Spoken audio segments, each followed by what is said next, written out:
The question that matters most. Do you believe that Jesus is the Son of God and that he came to save you? Here's today's In Touch devotion. Today's abridged reading begins in verse 13 of John chapter 9.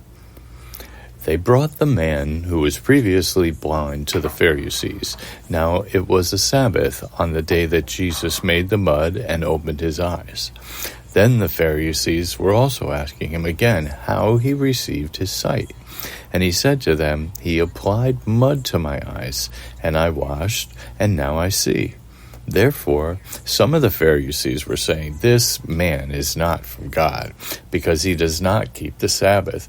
But others were saying, "How can a man who was a sinner perform such signs?" And there was dissension among them. So they said again to the man who was blind, "What do you say about him? Since he opened your eyes, he said he's a prophet." The Jews then did not believe in him. They did not believe he had been blind and received his sight until he called the parents of the very one who received his sight. And they questioned them, saying, "Is this your son? Is this your son who you say was born blind? Well then, how does he now see?" The parents answered now and said, "We know this is our son, and that he was born blind.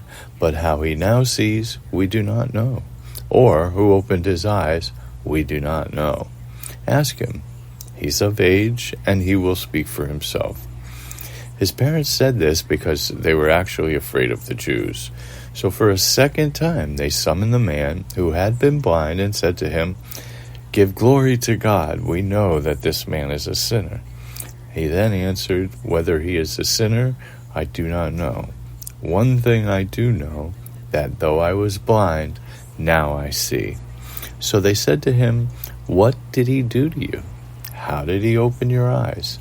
And he answered them and said, "I told you already, and you did not listen. Why do you want to hear it again? You do not want to become his disciples, do you?"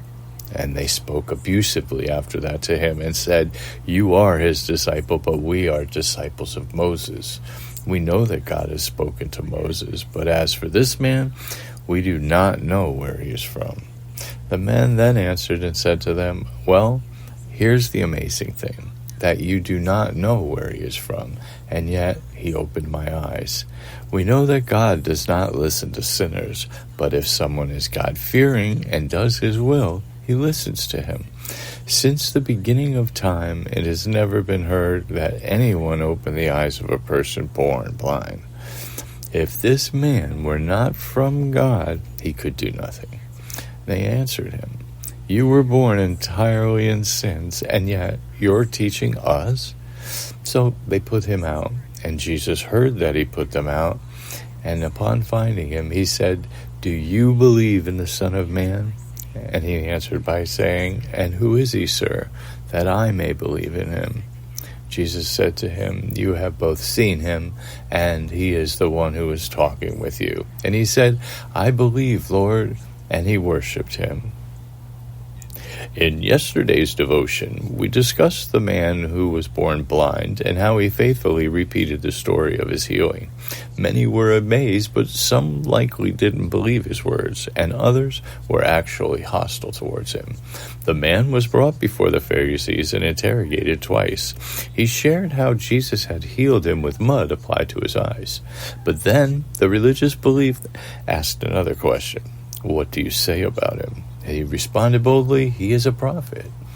His parents were called before the council, but they refused to answer any queries. However, that didn't stop the man whose sight was restored. When he was questioned again, he did not falter. In fact, he began to cross-examine those supposedly wise men. But there was one final question for him to answer. After being cast out by the Pharisees, the man born blind once again met Jesus, who asked, "Do you believe in the Son of Man?" To this he said, "I believe, Lord." The healing, the explanations, the questions, all of it led to one simple statement of faith. May those of us who are believers learn a lesson from this steadfast soul about how best to use our own stories.